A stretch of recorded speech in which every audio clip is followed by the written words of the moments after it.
ইয়াতে আপোনালোকে এটা বস্তু চাব, মই ভালদৰে কৈ আছো, ইয়াতে এটা সূত্ৰ আছে, বহুত বেছি ধুনীয়া সূত্ৰ, ঠিক আছে, একেবাৰে ইমান ধুনীয়া সূত্ৰ আপোনালোকে আই থিংক মানে ফৰ্মুলা এটা আছে, ঠিক আছে, কি কৈছে, এটা আয়তকাৰ বাগিচা, ওকে বাগিচা, বাগিচাৰ পৰিসীমা দিয়া আছে, কিমান দিয়া আছে, পৰিসীমা, পৰিসীমা মানে আমি জানো পেৰিমিটাৰ, পেৰিমিটাৰ মানে আমি পি ৰে বুজাব লাগে ইয়াত,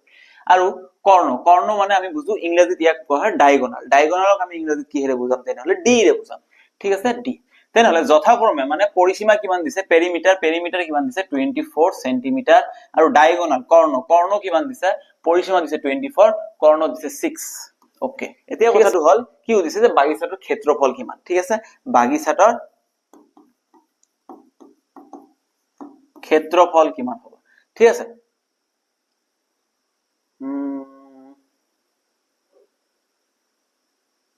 -18 72 ৰ পৰা 18 মাইনাস কৰিলে কিমান হৈ যাব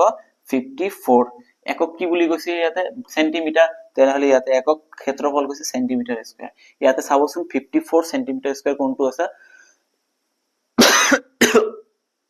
ইয়াতে অলপমান ভুল হৈ গল, সেন্টিমিটাৰ দিয়া আছে, অপশনবোৰত মিটাৰ দিয়া আছে, একচুয়ালি এটো সেন্টিমিটাৰ বুলি ধৰি লব আপোনালোকে, সেন্টিমিটাৰ স্কয়াৰ, ঠিক আছে, তেনেহলে আমাক কি লাগে 54 centimetre square, option number B is the correct answer, কি ধুনীয়া